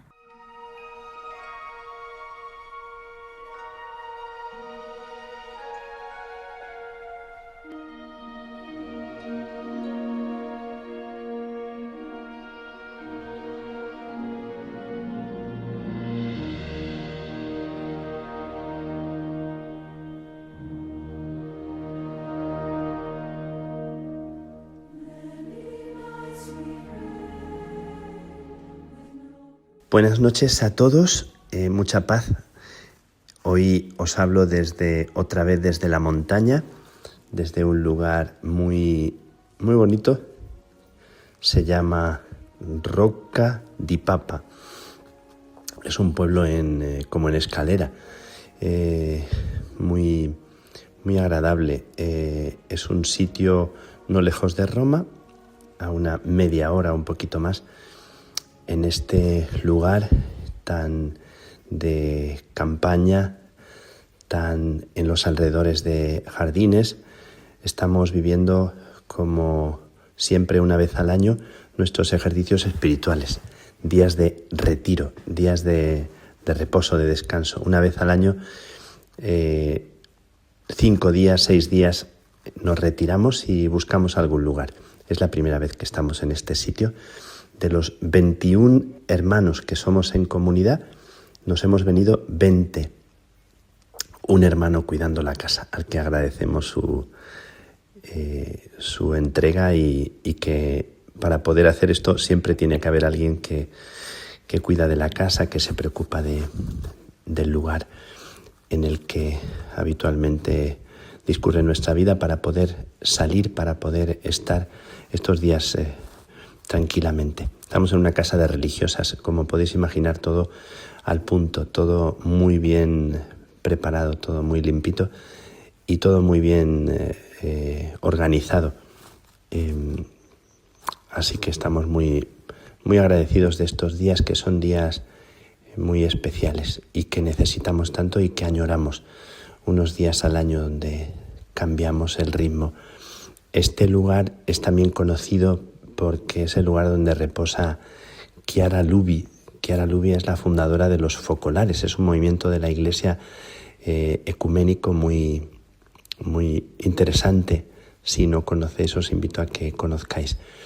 Chiara Lubi es una mujer laica que realmente ha regalado a la Iglesia reflexiones y una familia preocupada por ese tema del ecumenismo, de la unión, de la comunión entre todos. ¿Para qué unos días de ejercicios?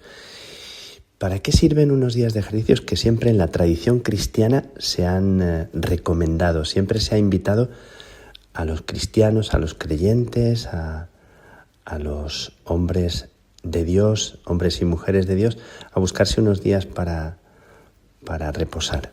¿Para qué? Primero para descansar, primero para el reposo, primero porque nos hace falta muchas veces, más que resolver cuestiones grandes, a veces el problema que tenemos es de descanso. Muchos problemas vienen de la fatiga, vienen de estar interiormente muy cansados, y el cansancio trae consigo también otros problemas. Esto me lo digo yo, que necesito también creérmelo y ejercitarlo, pero estos días son días para dormir incluso más, para hacer siesta un poquito más larga o dormir por la noche y descansar. Y el descanso es una de las cosas que en determinados momentos, cómo se reposa el alma, cómo descansa la mente, cómo hay cosas que se disuelven, cómo hay muchas cosas que miradas en la distancia y con el descanso necesario se relativizan, se miran de otra manera, y necesitamos descanso interior. Unos ejercicios son para cambiar el ritmo que no siempre nos es fácil cambiar, porque vivimos a un ritmo acelerado, a un ritmo a veces demasiado presuroso. Estamos acostumbrados a ritmos que incluso a veces ni nos damos cuenta. Son dinámicas en las que nos hacemos incluso dependientes de esa misma dinámica, de ese mismo ritmo, y no somos capaces de cambiar. No nos damos cuenta, no somos conscientes de que a veces necesitamos tomarnos tiempo de pausa y desacelerar, cambiar la velocidad de nuestros pasos. Incluso a veces físicamente, cuando das un paseo y vas acelerado. A veces, se pasea rápido porque incluso dicen que es bueno a veces caminar rápido para el cuerpo como ejercicio físico, pero me refiero a caminar despacio, a tomarse el tiempo necesario para meditar, para calmar esa prisa. Y nos viene muy bien. También hay en Oriente se hace el paseo meditativo, el Qinin, que es caminar muy muy despacio, sintiendo cada paso que se da. Y estos días también lo he hecho, caminar despacio. Yo normalmente cuando camino, a veces lo que voy haciendo es escuchando alguna cosa con los audífonos, escuchar algún texto, algún autor. Me gusta mucho caminar y escuchar a la vez.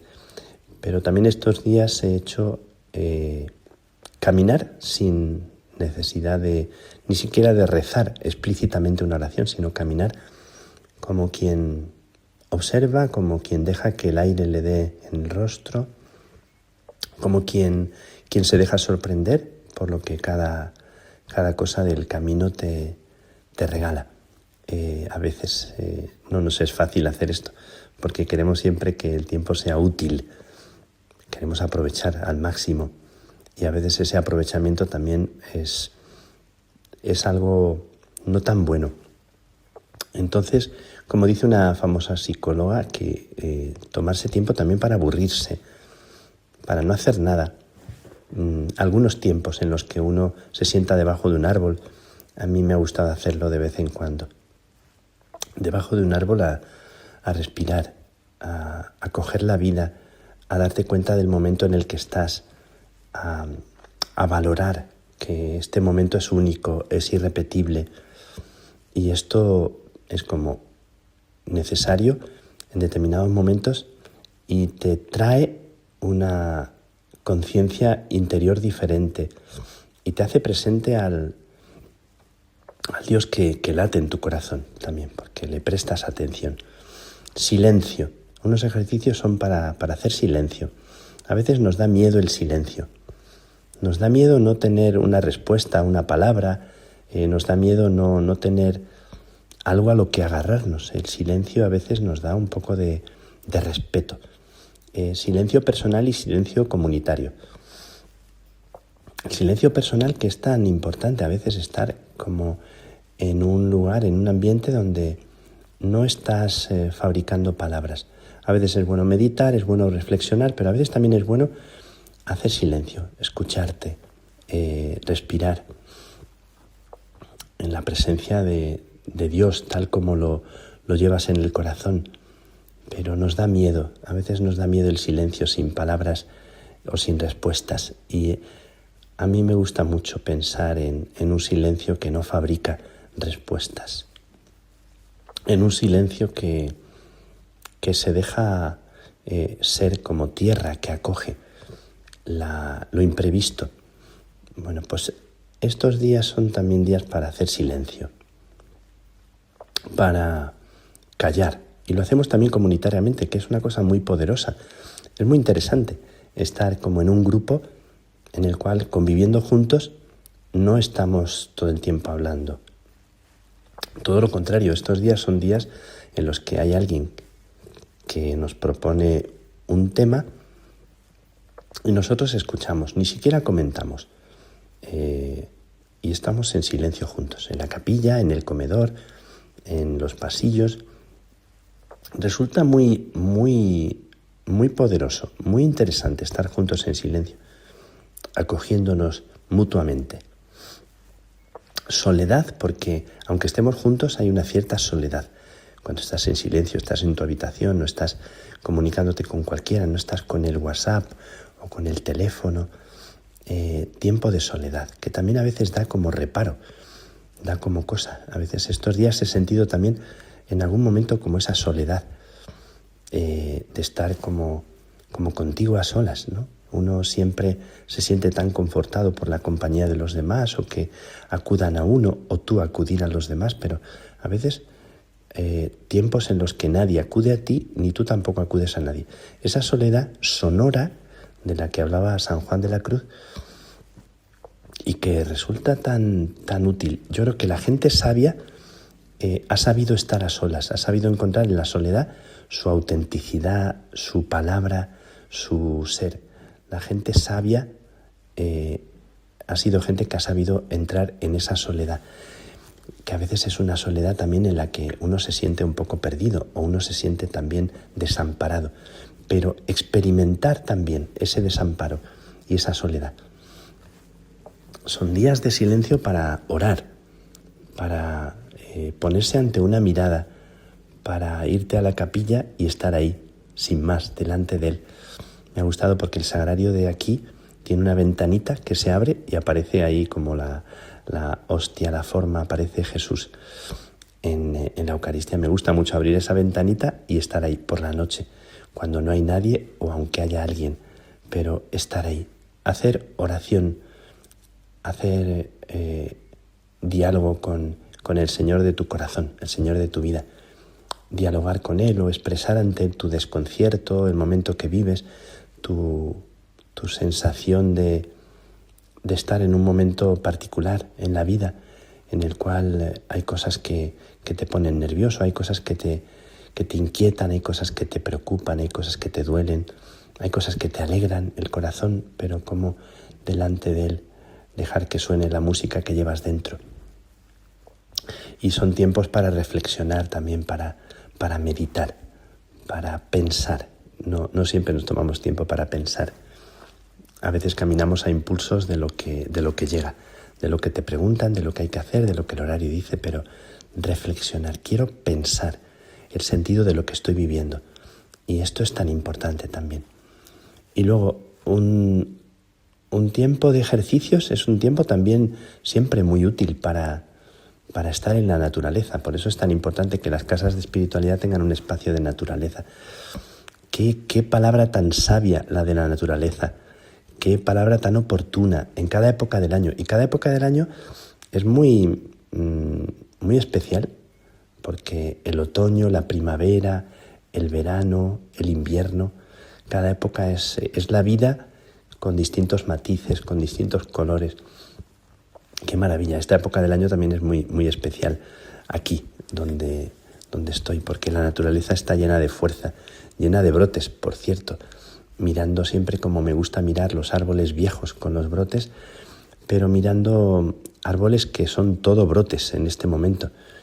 Pero también al lado de los árboles con brotes hay otros árboles viejos que han sido podados. En este lugar en el que estoy hay muchos árboles podados, y parece que todo el árbol entero es podado. Pareciera que lo han matado al árbol, y sin embargo es vida. Sabemos que luego se multiplica, aunque de momento lo que vemos es como el efecto de la sierra que siguen podando. Aquí alrededor se oye el sonido de las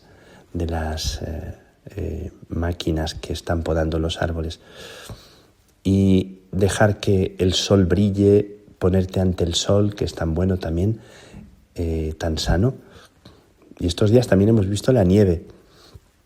Nos ha sorprendido la nieve, y días de oscuridad, de mucha niebla, y días de sol. Es curioso como en estos pocos días hemos visto alguna ardilla subiendo por el árbol, que me encantan.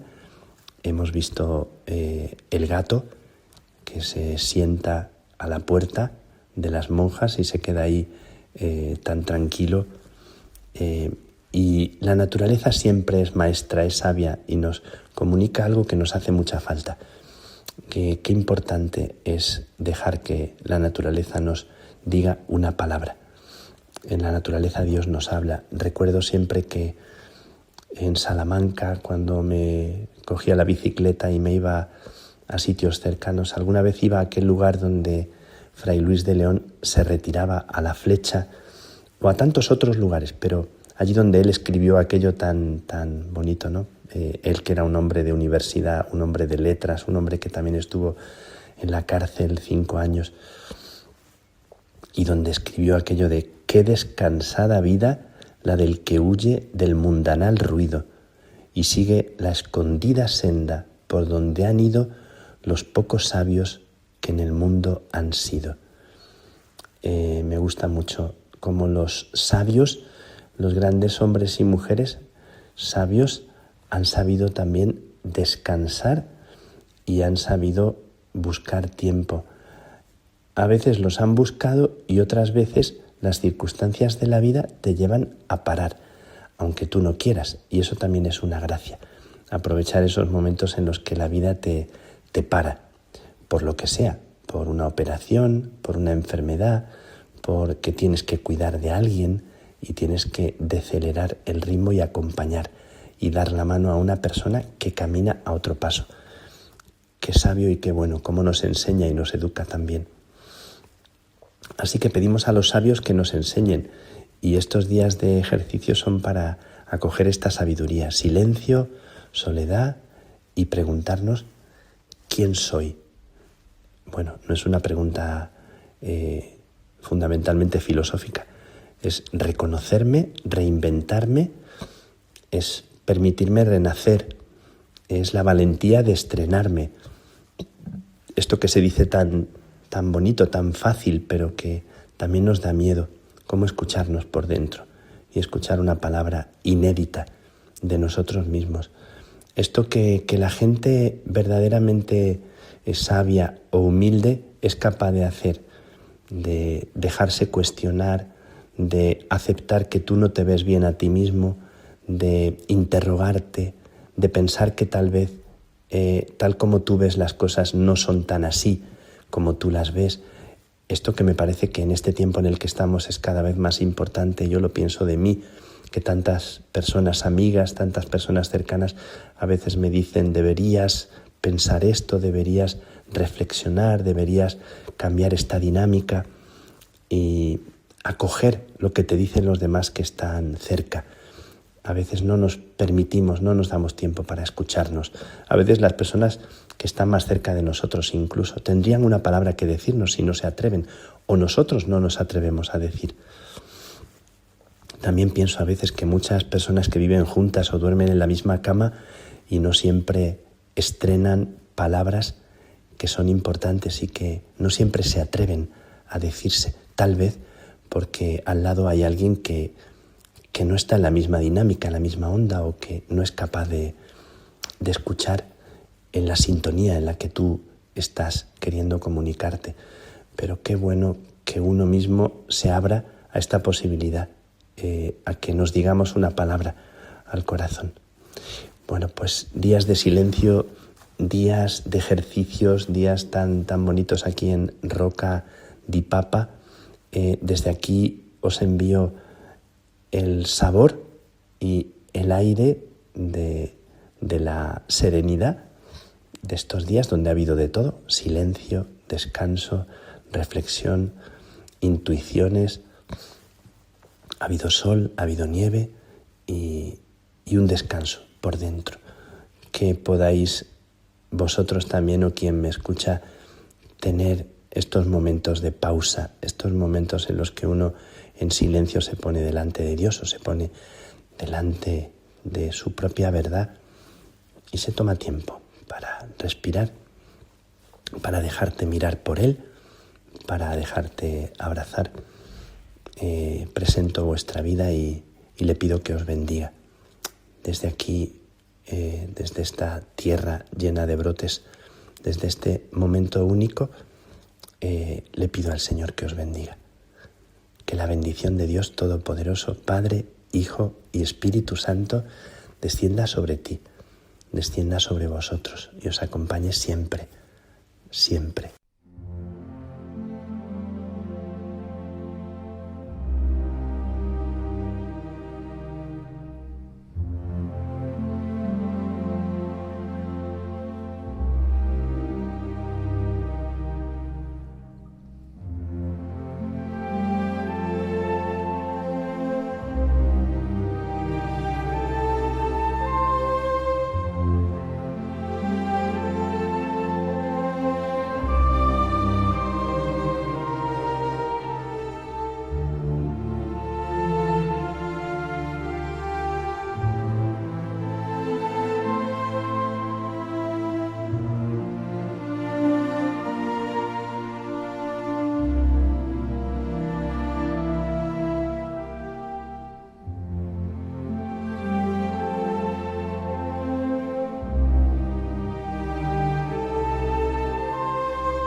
Cayetana Jairi Johnson nos va a ayudar a comprender con mayor profundidad el encuentro de Jesús con la mujer adúltera en Jesús en su tierra.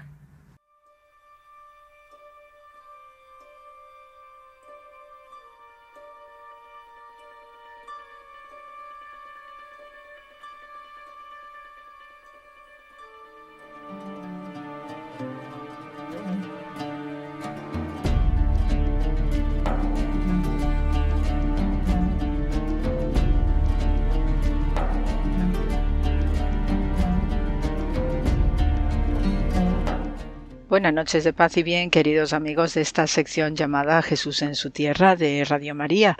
Y bien, pues en estos días que preceden a lo que es la Semana Santa, ¿no?, donde conmemoramos y vivimos de una manera recogida y también con la tranquilidad que nos da la esperanza de la resurrección de Jesús de Nazaret, pues tenemos el Evangelio de estos días que nos revela también importantes acontecimientos y pedagogías bíblicas en línea de lo que son las acciones sorprendentes y también simbólicas acerca de Jesús, particularmente con el pasaje del Evangelio de Juan, capítulo 8, sobre la adúltera. Entonces podemos leer en el texto que se nos dice que en aquel tiempo Jesús se retiró al monte de los olivos y al amanecer se presentó de nuevo en el templo y todo el pueblo acudía a él y sentándose les enseñaba. Los escribas y los fariseos le traen una mujer sorprendida en adulterio y colocándola en medio le dijeron: Maestro, esta mujer ha sido sorprendida en flagrante adulterio. La ley de Moisés nos manda apedrear a las adúlteras. Dice, ¿tú qué dices? Le preguntaban esto para comprometerlo y poder acusarlo. Pero Jesús, inclinándose, escribía con el dedo en el suelo. Como insistían en preguntarle, se incorporó y les dijo: El que esté sin pecado, que tire la primera piedra. E inclinándose otra vez, siguió escribiendo. Ellos, al oírlo, se fueron escabullendo uno a uno, empezando por los más viejos, y quedó solo Jesús con la mujer en medio que seguía allí adelante. Jesús se incorporó y le preguntó: Mujer, ¿dónde están tus acusadores? ¿Ninguno te ha condenado? Ella contestó: Ninguno, Señor. Jesús dijo: Tampoco yo te condeno. Anda y en adelante no peques más. Entonces, este texto tan formidable y tan emblemático al mismo tiempo, ¿no?, pues nos da una serie de claves internas acerca de acciones simbólicas que también desde el punto de vista de la cultura material no escrita las gentes del lugar captan de manera rotunda. Y dos, nos presenta también a un Jesús que, a pesar de que da esta señal enorme de misericordia, pero también es consciente de los rigores que suponen los actos de adulterio. Y por eso, pues, la continuación de la frase que, para recordar a la mujer en particular que no peque más, quiere decir que no sigas cometiendo adulterio. Eso no implica que haya que aplicar en derecho lo que es de derecho, pero también siempre pensando en los matices de la misericordia para no ser excesivamente punitivos, como suponía el caso de la lapidación por adulterio y otras cuestiones más que tienen que ver con la ley de Moisés, particularmente lo que es la bebida de las aguas amargas, que esto era una fórmula que aparece en el libro de Números sobre cómo probar que la mujer había cometido adulterio. Y en este sentido, este brebaje de las aguas amargas, pues digo bien que es un brebaje porque era de una composición bastante peculiar que a todas luces pues iba a provocar que la mujer fuese acusada de adulterio. Y consistía, según se lee en el libro de Números 5, que tenemos que la bebida de las aguas amargas se componía de polvo del tabernáculo mezclada con agua bendita, y en unos papiros se escribían unas sentencias, unas maldiciones, que luego se sumergían en este brebaje y se diluía la tinta, y con este líquido pues se hacía beber a la mujer acusada de adulterio para precisamente probar que es culpable. Y efectivamente sucedía que se decretaba la culpa porque la mujer se ponía malísima, se le inflamaba el vientre, y entonces esto era suficiente prueba para considerársela adúltera. Todo esto pues forma parte de lo que son las leyes históricas, donde sí sabemos, ¿no?, por legislaciones comparadas de la antigüedad, que el adulterio estaba severísimamente penalizada, Y en esto también los tiempos en los que vive Jesús, pues se va a dar otra dimensión acerca de lo que son las acusaciones de adulterio dirigidos exclusivamente contra las mujeres, gracias a un contemporáneo, a Jesús, también un formidable rabino de Israel y maestro, llamado Yohanan ben Zakkai. Este gran rabino, Yohanan ben Zakkai, ¿no?, cuyo apellido Zakkai, justo, ¿no?, es la parte o la forma aramea del Tzadik o del justo de Israel en lengua hebrea, pues era uno de los prominentes discípulos de Hillel, este sabio, a quien también Jesús le tiene en referencia por las múltiples enseñanzas, ¿no?, benignas en el judaísmo de su tiempo, en este siglo I, y a quien debemos, gracias a Hillel, pues la regla de oro del amor, ¿no?, la de ama al prójimo como a ti mismo, ¿no?, y otra serie de sentencias que demuestran una humanidad gigantesca que también se ve en la figura de Jesús de Nazaret y estos otros rabinos como Yohanan ben Zakkai. Este sabio ben Zakkai, pues en primer lugar conservamos su tumba junto a la de Maimónides en Tiberíades, al norte de Israel, y dos, también fue testigo de la dramática destrucción del Templo de Jerusalén del año 70, ¿no? Entonces vive con extraordinario dolor pues todo este mundo, estos acontecimientos de colapso y derribo de lo que es el mundo judío de entonces, y por ello pues va a ser también uno de los gigantes, ¿no?, como referencia moral y ética de la zona. Ya Yohanan ben Zakkai pues también compartía, digamos, el enfado y lo que es la preocupación por cómo estaba la sociedad hebrea de entonces, llena de convulsiones, llena de confusiones, en continuo enfrentamiento con el mundo romano, y también pues había una severa preocupación acerca de la laxitud o de la relajación de lo que es la ética y la moral judía. Y por ello, pues una de las manifestaciones más frecuentes de esta relajación de costumbres eran los pecados de adulterio, tanto por parte de hombres como por parte de mujeres, ¿no? Y parece ser que en este sentido, pues el rabino Yohanan ben Zakkai, al igual que Jesús, ¿no?, cuando le dice a la mujer adúltera que no peque más, pues estaba tratando de corregir ciertos abusos que se daban en estas relaciones personales, y por tanto Yohanan ben Zakkai pues veía, al igual que Jesús, en estos comportamientos, pues también lo que es Israel en su conjunto como una gran prostituta que también pues da sus amores a cualquiera, y esto ya se sabe que desde el punto de vista de lo que es la simbología bíblica trae nefastas consecuencias a Israel y la mayor parte de las veces su caída, cuanto no un exilio o una deportación, ¿no? Entonces, los mensajes que hay en estos comienzos del siglo I pues son de altísimo calado, de altísimo voltaje también por las denuncias continuadas acerca de estas costumbres, digo costumbres entre comillas, no, de adulterios y de prácticas no habituales en cuanto al decoro, la moralidad de lo que son los cónyuges, por ejemplo. Y en esta dirección pues tenemos que Yohanan ben Zakkai está parafraseando a Oseas, al profeta Oseas 4:14, en el que se nos dice que no castigaré a tus hijas cuando ellas forniquen, tampoco a vuestras nueras cuando ellas cometan adulterio, porque también los hombres se han ido con prostitutas, ¿no? Entonces, gracias a este versículo, pues Yohanan ben Zakkai logra cancelar lo que es tipológicamente, según los tribunales rabínicos de entonces, lo que es la categoría de adulterio aplicado a las mujeres, porque considera que hay una doble moral en la sociedad judía de entonces, en donde sistemáticamente se fustiga a las mujeres, pero no a los hombres que participan de estos actos también pecaminosos con otras mujeres o con prostitutas, que también el ser infiel a la esposa con prostitutas se consideraba adulterio.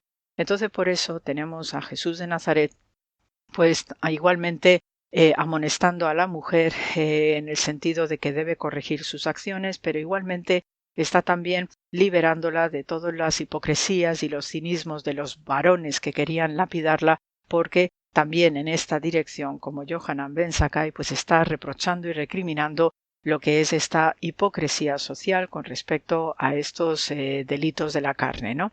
Luego tenemos también como acto significativo esa famosa inscripción o esa, digamos, gesto misterioso que hace Jesús, que aparentemente nos da ese toque, ¿no?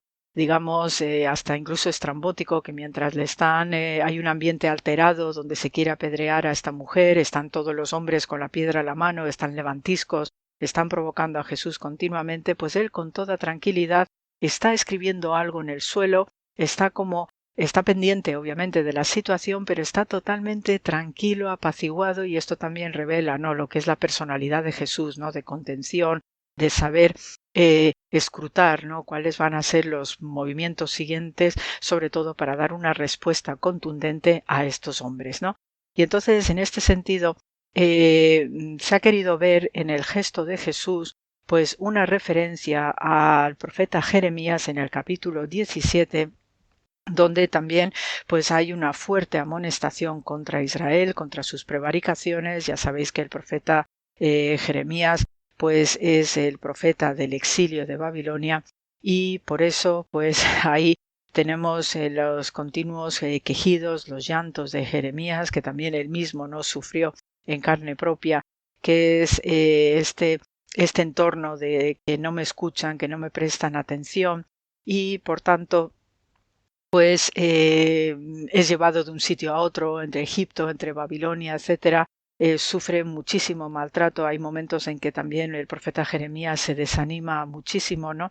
Y por eso pues tenemos la referencia en este gesto de Jeremías 17, porque hay una amonestación fortísima acerca de aquellos que hacen apostasías, que no siguen los mandamientos de Dios, etcétera, ¿no?, en este discurso duro del profeta Jeremías, y señala que los nombres de aquellos, ¿no?, que no siguen a Dios, pues serán escritos en el polvo del suelo, ¿no?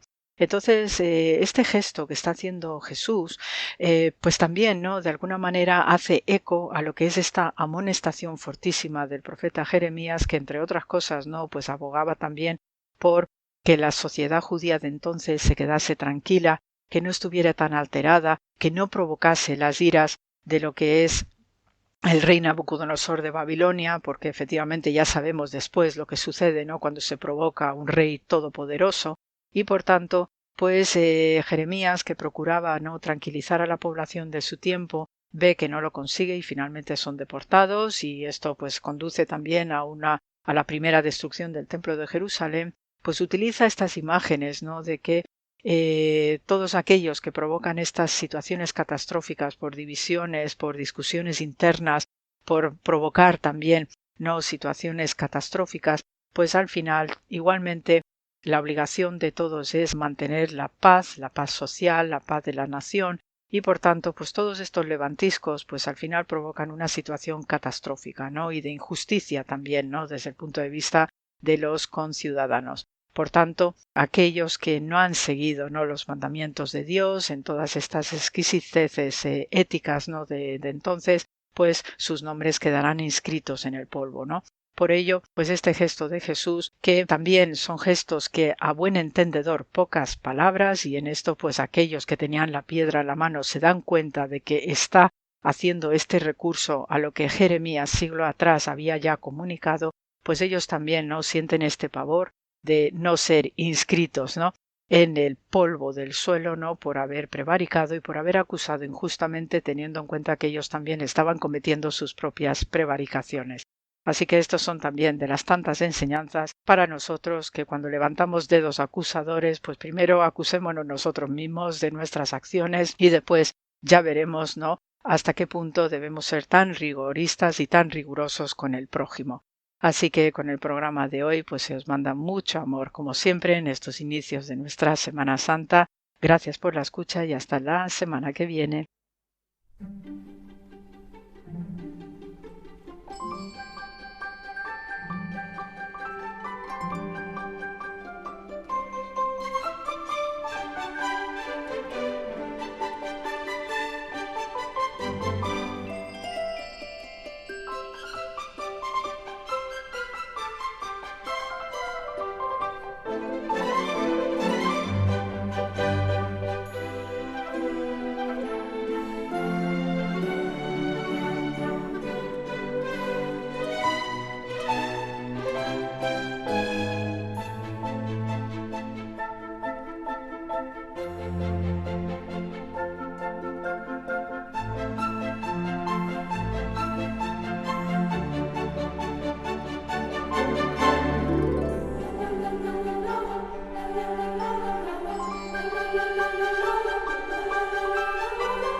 Como cada semana, la hermana Carmen Pérez y José Manuel Palomeque nos sorprenden con sus diálogos. Esta noche nos hablarán sobre cómo no puede darse la fe sin que nos lleve a la oración personal, en Entre tú y yo.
José Manuel, fíjate qué afirmación. No hay fe sin oración personal. Esto lo ha dicho el Papa. No puede, desde luego, darse la fe sin que nos lleve a la oración personal. Insisto, son palabras del Santo Padre. Porque la fe implica necesariamente una relación única, vital con Dios, sabiendo que Él nos ama. Es creer en el amor de Dios que nunca falla y transforma nuestra vida.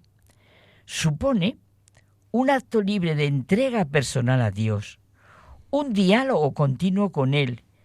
En Dios vivimos, nos movemos y existimos, y este diálogo que nos lleva también, claro, al encuentro con nosotros mismos y con los demás. Como dice Santa Teresa en su conocidísima expresión, la oración es tratar de amistad con quien sabemos nos ama. Implica que tu fe no es solo un conjunto de creencias, sino una relación viva y única con Dios, con uno mismo y con los demás. El hombre solo se puede comprender a partir de Dios, y solo viviendo en relación con Dios su vida será verdadera. Ser hombre, al fin y al cabo, significa esencialmente relación con Dios. Y está claro que incluye también el hablar y escuchar a Dios. Dios, dice la Escritura, se dirige a cada uno de nosotros llamándonos por nuestro nombre. Sintámoslo en nuestro interior. Sabernos mirados y llamados por nuestro nombre. Me gusta mucho lo que dices. Me viene al corazón la canción Pescador de Hombres, que le gustaba tanto a San Juan Pablo II y que cantó en español varias veces. Señor, me has mirado a los ojos, sonriendo has dicho mi nombre. El amor de Dios por cada uno de nosotros es totalmente personal y nos vamos a centrar en el primer mensaje del Papa León XIV sobre la Constitución Dei Verbum del Concilio Vaticano II, que se centra en la amistad con Jesús como centro de la fe y, claro, evidentemente en la experiencia agustiniana. San Agustín, no sé si es pobre decir que es un compañero de camino del Papa León XIV. Sí, es agustino, pero a mí me admira cómo encarna la espiritualidad agustiniana de interioridad, comunidad, un solo corazón y alma hacia Dios, un cristianismo como encuentro personal con Cristo. Dios nos habla como amigos a través de la encarnación de su Hijo en Jesucristo, que nos dijo, no os llamo siervos, sino amigos, y nos revela todo lo que oyó de su Padre, creando una relación de intimidad, confianza, amor mutuo. Evidentemente, la oración es el corazón para esa relación de amistad. Sí, porque nuestra fe auténtica se basa en el diálogo de amistad con Dios, escuchando su palabra y respondiendo con nuestra oración. Como dice San Agustín, nos hace semejantes a Él en su Hijo por medio de la gracia, que es la única que puede lograr algo así. Sí, claro. No hay fe sin oración personal, no puede haberla. La oración es consecuencia de la fe y la fe implica más oración. La oración alimenta la fe, fortalece la confianza en Dios y, como estamos diciendo, profundiza en la relación personal con Él y hace la fe más viva y real. La oración sin fe es absurda. No busca la voluntad de Dios. Quien dice que tiene fe y no ora es una fe débil. Acaba siendo inexistente. Claro, la oración es el ejemplo y mandamiento de Cristo. Él nos mostró la importancia de la oración. Mira, podíamos leer los evangelios sintiendo la constante oración de Jesús al Padre. Claro, al hablar de la oración, estamos pensando en cómo nos enseñó Jesús a orar con el Padre Nuestro. Ya hemos comentado que el Padre Nuestro es la oración cristiana por excelencia, modelo y resumen de la fe cristiana. Es la más universal y fundamental para todo el mundo. Es que rezar esta oración del Padre Nuestro subraya el sentido de comunidad cristiana, y lo sentimos en el uso de los pronombres nuestro, nosotros, nuestras ofensas. Es la oración que más fomenta la fraternidad y perdón mutuo como familia de fe, que es la Iglesia. Sigamos, Carmen, con lo que nos dice el Papa León de cómo no es posible la fe sin que nos lleve a la oración personal. Sí, es verdad. La amistad con Dios es nuestra redención y salvación. Dios invisible nos habla como amigos, movido por su gran amor.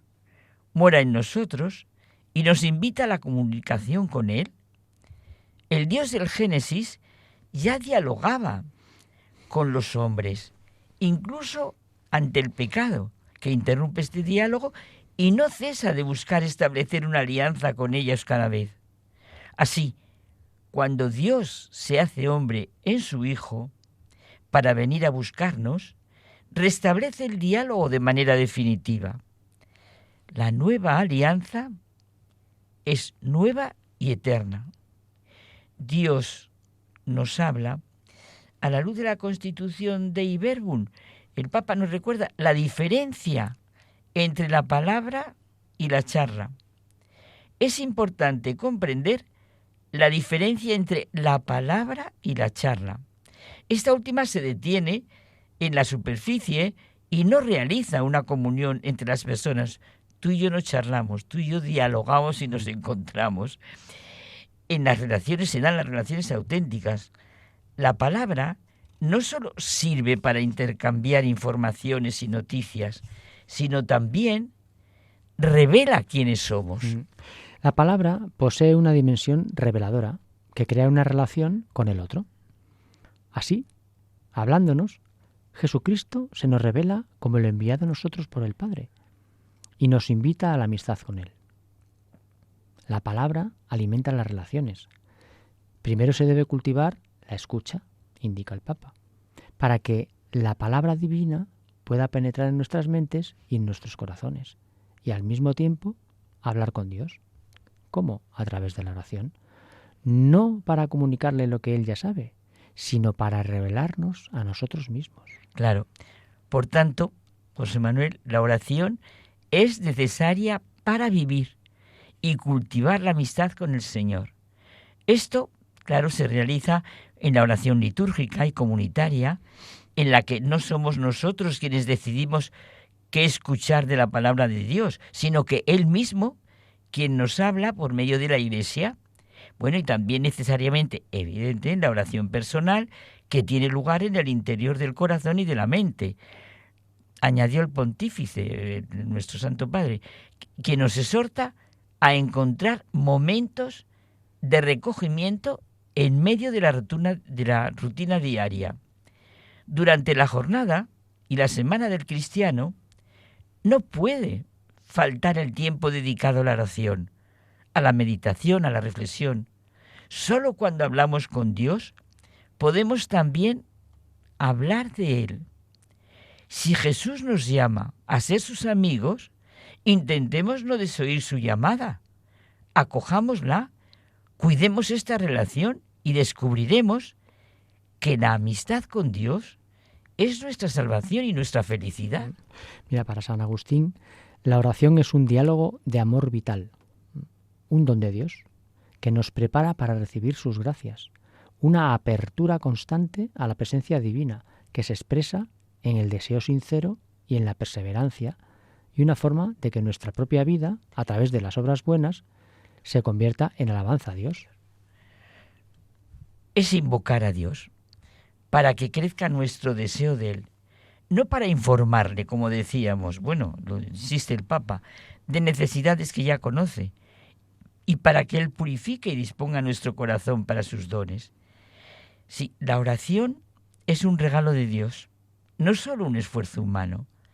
Es Él quien nos capacita para desearlo y pedirlo. Es una conversación íntima donde se abre el corazón a Dios, permitiendo que Él construya su reino interior en nosotros. Me hace muchísimo bien sentir que mi mismo deseo es mi oración. El corazón que anhela a Dios es la oración más profunda. Incluso si no es escuchada inmediatamente. Tenemos que seguir pidiendo, como a la parábola que nos pone Jesucristo de la vida indefensa ante el juez injusto. Todo puede servir para fortalecer nuestra fe y la capacidad de recibir. Oye, con San Agustín sentimos, ¿verdad?, con sus palabras, pide y vuelve a pedir.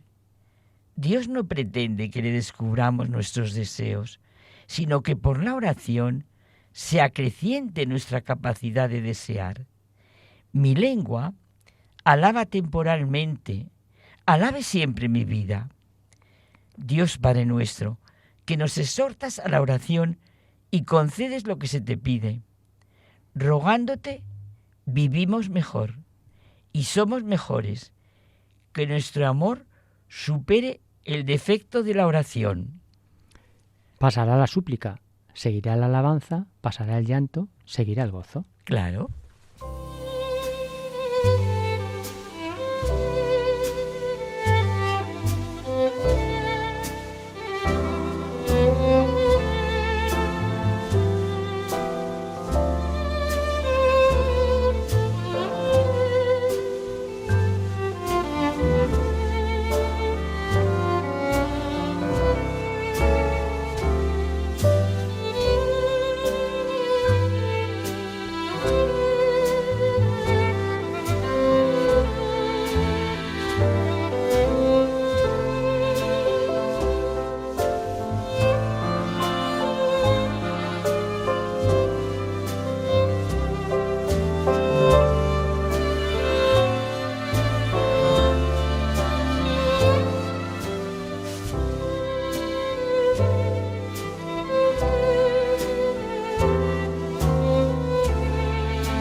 Nos despedimos hasta el próximo programa, deseando que preparéis el corazón para vivir esta Semana Santa. Ya sabéis que podéis descargaros nuestros programas en la página web de Radio María, que hay una dirección de correo electrónico a la que podéis escribirnos. Hay mucha gente buena @radiomaria.es. Muchas gracias por estar ahí.